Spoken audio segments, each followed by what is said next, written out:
Magandang araw mga kababayan, isang matinding kwento ng pagtataksil, emosyon at paghahanap ng hustisya ang ating tatalakayin ngayon. Isang OFW na si Regan Cruz, personal na nahuli ang kanyang misis sa akto kasama ang ibang lalaki sa mismong bahay nila sa Imus, Cavite. May video, may saksi, at may mga bata pa sa gitna ng insidente. Tunghayan natin ang buong detalye ng pangyayaring ito na talaga namang ikinagulat ng marami. Huwag kayong bibitaw. Ano? May busito ka! Artista mo ka nyo! Ano? Ano? Ito nga ebidensya! Ano? Akala nyo niya ako susulpot? Ha? Ano? May busito ka! Ano? Respeto! Ano? Antibay ng mukha ninyong dalawa? Ha? Wala ka bang bra? Yan ang ginagawa ninyo. On board ako. Ang tibay ng mukha mo. Ngayon, pararamdam ko sa'yo. Ako mag-iibas ng rehas na sinasabi mo. Tama na, please. Ha? Tama na. Ngayon, tapos ang diskarte mo. Ano? Dito lang, ebidensya to. Ayan ang pulis, oh. Oh, usatan niyo yan. Gusto niyo eksena, di ba? Hindi, pulis yan. SOP yan. Papasakit ng boss. SOP. Dapat mo susunod. Kami ang masusunod. Sir, coffee. May kumplena tayo. Ha? Bakit? Pati yan, arestuhin. Pag-pray na po yung tao. Ha? Ano? Ano? Ngayon, nahihiya ka sa anak natin nung ginagawa ninyong dalawa. Black. Ha? Tignan natin.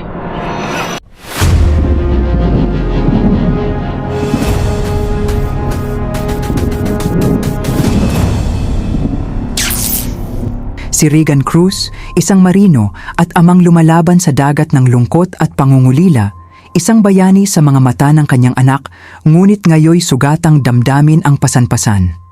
Sa bawat hampas ng alon habang siya'y nasa barko, tinitiis niya ang init ng makina at ginaw ng banyagang tubig upang maipadama ang pagmamahal sa kanyang pamilya.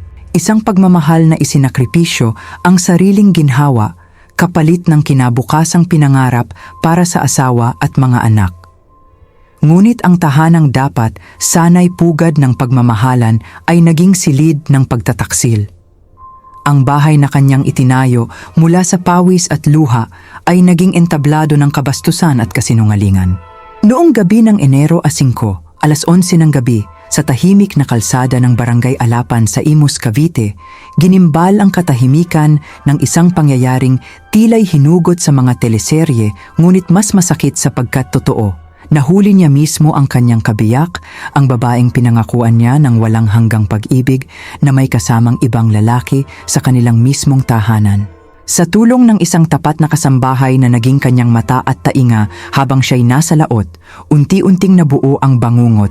Mga bulong ng kapitbahay, mga sulyap ng duda, mga retratong hindi maipaliwanag, at mga post sa social media na tila nanunukso sa kanyang damdamin hanggang sa duloy tuluyang lumantad ang katotohanan. Isang babae sa ilalim ng bubong na kanyang itinayo, sa piling ng isang kalaguyong walang galang, habang ang kanilang anak ay saksi sa lahat ng kahalayan at pagkasira ng pamilyang dati buo. Sa gitna ng gulo, sa harap ng kamera, ang video ay sumigaw ng katotohanang hindi maitatanggi. Tila hinahanap ang dangal na nawaglit, tila tinutuligsa ang konsensya ng mga gumawa ng kasalanan. Ngunit sa halip na hustisya, pagkakawala ang isinalubong ng batas sapagkat ayon sa mga alagad ng batas, wala namang nakapatong. Magkasama lang sa kwarto at nakapantilang si Mrs. Tila ba kailangang mahuli ang aktong-aktong aktuhan upang magkaroon ng saysay ang sugat ng damdamin at dignidad ng isang asawa. Habang si Regan ay nilulunod ng sakit at kawalan ng hustisya, habang pinupulot niya ang pira-pirasong alaala ng kanilang pagmamahalan, ipinipilit niyang itayo muli ang sarili para sa kanyang mga anak, mga batang walang kamuwang-muwang na ngayon ay biktima rin ng isang trahedyang dapat sanay hindi kailanman naramdaman ng inosenteng puso. At sa bawat sandaling binabalikan niya ang mga larawang nagpapakita ng halikan ng kanyang asawa at ng kabit habang siya'y nasa barko, malayo, pagod, ngunit tapat, tila sinasakal siya ng sakit, ninanakawan ng hininga at dinudurog ang kanyang pagkalalaki, pagkatao at pag-asa. Hindi ito basta-bastang reklamo. Ito ay iyak ng isang pusong dinurog ng sariling pamilya, ng sistemang tila pumikit sa katotohanan, ng batas na naghintay pa ng salitang nakapatong bago kumilos. Si Regan Cruz ay hindi lang basta biktima ng pagtataksil. Siya ay salamin ng libu-libong OFW na ang tanging kasalanan ay magmahal ng buo, magsakripisyo ng tapat, at umasa na sa pag-uwi ay may yayakap sa kanila ng may dangal at paggalang. Ngunit ang kanyang pag-uwi ay sinalubong ng kaba, hindi halik, ng selda ng sakit, hindi ng yakap ng pamilya. At sa bawat detalye ng kanyang kwento, mula sa mga lihim na update ng kasambahay hanggang sa emosyonal na pagbunyag ng mga larawan at video, mas lalong lumalalim ang sugat ng pagkalalaki at pagiging ama. Ang mga anak na dapat ay natutulog ng mahimbing ay naging mga saksi sa kahindik-hindik na eksenang hindi angkop sa inosenteng isipan. Ang panawagan ay malinaw, hustisya, dignidad at proteksyon. Hindi lang para kay Regan, kundi para sa lahat ng niloko, iniwan at nilamon ng sistemang tila bulag sa emosyon, pipi sa katotohanan at bingi sa panawagan ng puso. Sa ilalim ng batas ng Pilipinas, ang nangyari kay Regan Cruz ay hindi lamang simpleng usapin ng puso, kundi isang malinaw na kaso ng adultery na naaayon sa Artikulo 333 ng Revised Penal Code. Kapag may ebidensya na nagpapatunay ng relasyon sa labas ng kasal, lalo na kung may video, larawan o testimonya ng mga saksi, maaaring magsampa ng kasong kriminal laban sa asawa at sa kabit. Hindi kailangang mahuli sa aktong sapat na ang mapatunayang sila'y nagsasama sa ilalim ng isang bubong sa paraang hindi angkop sa magkaibigan lamang. Bukod dito, kung napatunayang nakita ng anak ang insidente o naapektuhan sa paraang emosyonal o psikolohikal, maaaring isampa rin ang kasong child abuse ayon sa RA 7610. Mahalagang lumapit sa PAW o sa isang pribadong abogado upang magsampa ng complaint affidavit sa piskalya. Sa panahon ngayon, ang hustisya ay hindi lamang para sa mga umiiyak, ito'y para sa mga lumalaban. Huwag matakot magtanong, humingi ng tulong at ipaglaban ang karapatang wasak ng pagtataksil. Dahil sa batas, may boses ang mga nasaktan, may laban ang niloko, at may hustisya ang mga gaya ni Regan na tapat na nagmahal ngunit sinuklian ng sakit. Sa gitna ng mga luha, tanong at pagkawasak, dalawang landas ang nakalatag sa harap ni Regan Cruz, ang magpatawad o ang magsampa ng kaso. Ang puso'y sugatan, ngunit ang isip ay pilit hinahanap ang tamang hakbang para sa sarili at, higit sa lahat, para sa kanyang anak. Ang pag-aayos ay tila hamon sa kanyang dangal. Patawarin ba ang babaeng nilapastangan ang kanilang kasal at tahanan? Ngunit ang pagkaso ay hindi rin biro. Ito'y isang laban sa korte, sa alaala at sa sariling damdamin. Kung pipiliin niya ang ayusin ng lahat, ito'y dapat mula sa pusong handang muling magtiwala, hindi dahil sa kahinaan, kundi dahil sa pagmamahal sa anak na nangangailangan ng buong pamilya. Ngunit kung ang hustisya ang kanyang tatahakin, ito'y tanda ng kanyang paninindigan na kahit lalaki may karapatang magreklamo, masaktan at ipaglaban ng tama. Sa kabila ng sakit, kahihiyan at bigat ng sinapit ni Regan Cruz, nanatili siyang matatag. Isang ama na, sa gitna ng pagkawasak ng pamilya, ay piniling itindig ang sarili para sa kanyang anak at dangal. Ang kanyang kwento ay paalala sa ating lahat na kahit ang pinakamatitibay ay maaaring masaktan, at kahit ang mga tahimik ay may karapatang lumaban. Oh, pati ako nabulabog dun sa video. Very intense, ma-aksyon.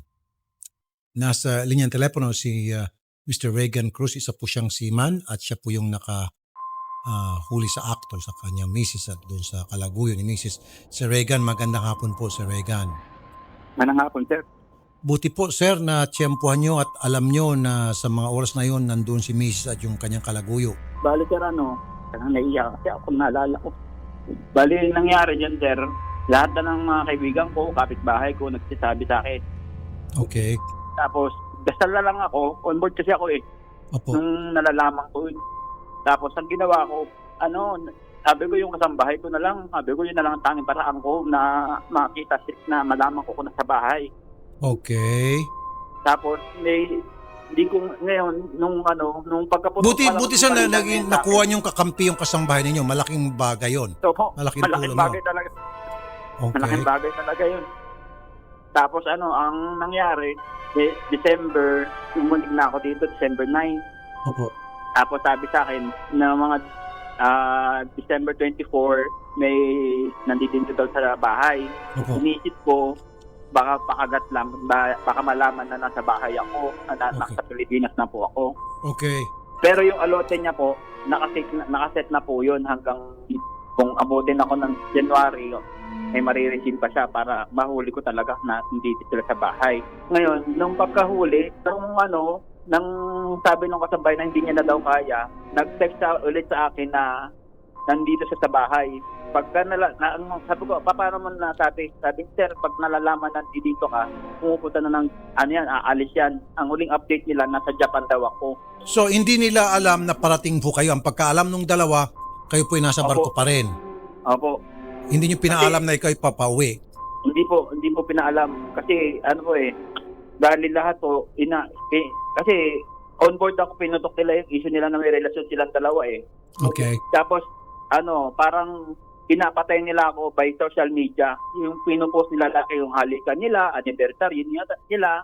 Pinapasama ang loob nyo. Oo, parang ang gusto sa akin, mabuang ako sa onboard. Masira ang ulo ko.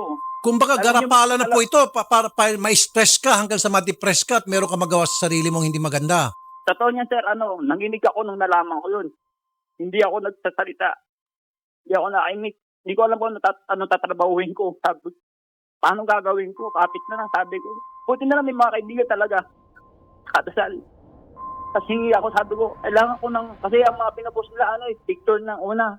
Yung mga picture nila na nag-video call. Kasal ulit ako, sabi ko, hindi pwede to, hindi kaya to. Pwede demanda to, hindi kaya. Yung tagpo sila ulit na nagkahalikan na sila. Okay. So anong araw po yun, sir, yung natsyempuhan nyo sila na magkasama sa kwarto at nakapanti pa nga si Mrs.? Anong araw po yun? Kailan po yun? Ang tanda ko lang, sir, basta January 5 yun nung nangyari. Basta kinabukasan, birthday sana ng kuya ko. So pagkagaling po sa barko, dumiretso na agad kayo dun sa bahay nyo? Pagbaba Hindi po, ng sir. barko? Di ba, dumating ako December 9, dumating ako, ginawa ko, nanahimik lang ako, nakiramdam muna ako. Hindi, wala silang kaalam-alam na nandito ka na sa Pilipinas. Opo, nandito lang ako sa Pilipinas, hindi ako nagsasalita, hindi ako nagpapakaramdam. Okay. Talagang gusto nyo siya matsyempohan. Oo, hanggang sa matempo ako. And then, yung kasambahay nyo po, nakakampi nyo, yun ang nagmamonitor at nagbibigay sa inyo ng info from time to time.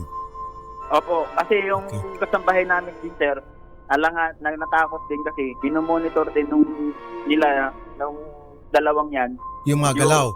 Opo, lahat nung dinatnan ko yung bahay namin sarado, wala kang makikitang bintanang bukas, lahat ng halaman patay, hindi pwede magdilig kasi buurasan siya kung ano oras siya lumabas, babalik agad.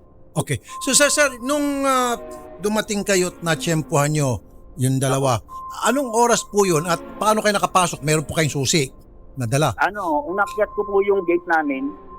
Okay. Tapos, ang alam ko naman po yung room nung namin, ng kasabahay namin sa baba lang. So, kinising ko siya. Kaya nagulat siya. Anong oras po yun, sir? Anong oras yun? 11 po. Ng gabi? Ng gabi. Opo. So, nag-over the backwood kayo and then Opo. ginising yung kasambahay, tahimik lang, and then binuksan kayo ng kasambahay. Opo. Paano po nakapasok yung mga pulis? Nung pumasok po ako, sumunod na sila. Pinuksan ko na yung pinto kasi sabi ko, nagsumbong ako sa pulis na sabi ko, nandoon ngayon yung Okay. may lalaki sa bahay namin. Kasama niya may kapit yung asawa ko nandoon. Sabi Okay. ko, Sige, so sumama yung mga pulis. Ngayon, sir, yung sa kwarto, may susi ka rin, nabuksan mo rin. Kaya nakalak po yun kaya may tadyak. Nakalak. tinadyakan nyo hanggang sa masira yung pinto. Oo, hanggang ngayon sira po. Okay. Now, eto ngayon sir, nadala sa presinto yung dalawa pero pinakawalan din. Opo, wala pong nasabi sa akin ng police, hindi sila pwedeng i-detain kasi hindi sila pwedeng i-inquest, baka daw masayang kasi hindi naman daw sila magkapatong. Okay, sandali po sir ha. Sa puntong yan, kakausapin po natin si Atty. Gary Tungol ng ACT-CIS. Tingnan natin kung tama ba yung naging procedure, yung desisyon ng mga pulis na wag tuluyan, wag i-inquest kasi hindi na nakapatong. Atty. Gary Tungol ng ACT-CIS, magandang hapon. Yes, Sir Rafi.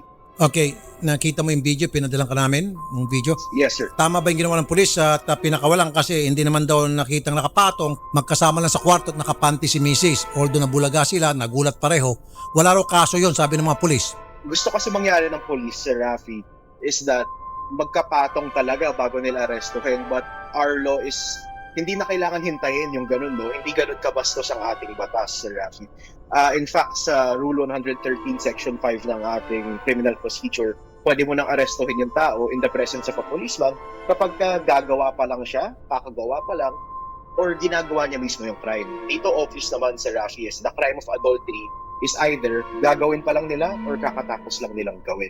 Okay. Dapat dito, Sir Rafi, sinubject na nila sa isang inquest investigation yung kanilang mga na-arrestong tao. At doon sana i-determine ni fiscal kung meron bang probable cause. Habang iniintay po yun, pwede pong sanang i-detain ng ating mga police yung mga suspect natin. And then i-inquest na. And then let the Yes, fiscal decide kung ano yung narapat. So, Yes, may sir. pagkakamali Tama dito yung police. Yung nagsabi na, pasensya ka na, hindi kasi nakapatong, kaya hindi namin to i-hold. Mali yung police doon. Sobrang mali po, Sir Rafi, no? Kasi ngayon, hindi na pwedeng gawin yun ulit dahil hindi na po nila ginagawa yung crime now or hindi na nila about to do yung crime right now. So ngayon po, malalagay tayo sa posisyon na kailangan nang mag-file ng isang complaint affidavit para maumpisahan ng preliminary investigation, which more than doubles the time po ng procedure. Abala pa. Samantala nandun na yon, inquest na lang ang kailangan. Tama po, Sir. And then, di ba, pagkatapos inquest, pwede sila mag-bail and then tuloy-tuloy na yung pag-usod ng kaso. So, pwede pa tayo mag-direct filing ngayon. Pwede pa naman mahabol. Yes, sir. Hindi na mamatay yung cause of action. O pwede pa tayo mag-file ng adultery laban po dito sa dalawang to. Dahil ginawa pa rin po nila yung crime. Unfortunately, dahil sa ginawa ng mga police, yun nga po, Sir Rafi, aabutin na tayo ngayon ng 3 buwan, 2 buwan para lang po habulin itong napaka-obvious na kaso na to. Okay, maraming salamat. Attorney Gary Tungol ng ACT-CIS No problem, sir. Party List. No problem. Okay, ayan po Sir Regan, maliwanag na yung mga pulis natin dito ay nagkamali at mukhang hindi nila alam yung batas. Hindi lang po yun ang nangyari, sir. Nung kinuha ko na yung mga bata, so wala akong choice. So kinuha ko na lang yung mga bata kasi Opo. nag-iiyak sa labas eh. Nandun po yung mga bata sa bahay. Opo, dito, yung makikita niyo sa video, nandun yung punso kong anak. Okay, tawagan mo ulit sa Attorney Garrett. Oh, pwede to doble child abuse. Nandun po yung Opo, bata meron sa kama. saka Tawagan mo si sinasabi rin Attorney po ng Garrett. bata. Tingnan ko ulit yung video.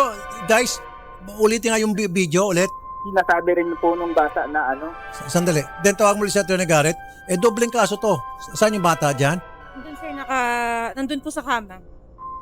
Nandun sa kama. Opo, nakahiga po sa Oh, okay. Sige. Wow. Double hit to. Attorney Garrett.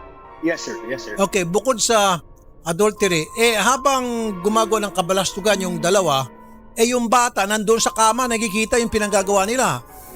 May panibagong kaso to. Yes, sir. Yes, sir. No, napaka-baboy ng kanilang ginawa and then in-expose pa nila yung bata doon sa kababuyan na yun. Definitely, Sir Rafi, may child abuse dito. Dahil in-expose sila sa mga bagay na hindi maganda sa pagpapalaki ng bata. Yung makikita niya ang kanyang nanay, nakikipaglamuyo sa hindi niya tatay. So, isasama natin, bukod sa adultery, Sir Rafi, yung child abuse na doon. So, doble. Adultery child Doble abuse. Walang siyang Yes, kawala sir. rito. Okay. Wala. Salamat ulit, Attorney Garrett. Okay, so, Sir Reagan, habulin na lang po natin sa direct filing. Yun nga lang. pero yun pa, sir, yung... Nakapag-file na po kayo, sir. Hindi po, wala pong nangyari. Wala. Kasi ang nangyari po, sabi sa psychiatric daw yung bata, isinpsychiatric ko. Ngayon, wala pa rin ng resulta. Tapos nagkukwento sa akin yung mga, ganun pala ang proseso ng patrom sa bata. Kinukwento niya lahat, kinukwento nilang dalawa, unti-unti ang nangyayari at nakikita nila ayaw kumain ng bata ng saging kasi Okay. So ano pong sabi ng ano? Anong sabi po ng mga pulis? Hindi pwede kasi hindi nakapatong and then sabi Opo. nila, ipapsychiatrist muna bago magkaroon ng kasong child abuse. Lahat po. Okay. Ganito sir, kung ano po yung mga narinig mo sa mga pulis, ano po yung mga nasabi sa inyo ng mga pulis, kunyari sir, wala kayong napakinggan sa kanila. Apo. Start fresh po tayo. At ito na po yung tama. Kasi po, nagsalita po yung batas pamagitan po natin ni Garrett. Dapat yun na-inquest na tuloy-tuloy.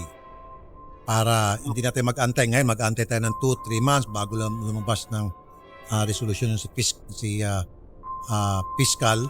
Whereas yun, nandoon na dapat diniretso na agad sa piskalya for inquest. And then B, sir, may child abuse case dito. Maliwanag. Sige sir, habulin natin sa court.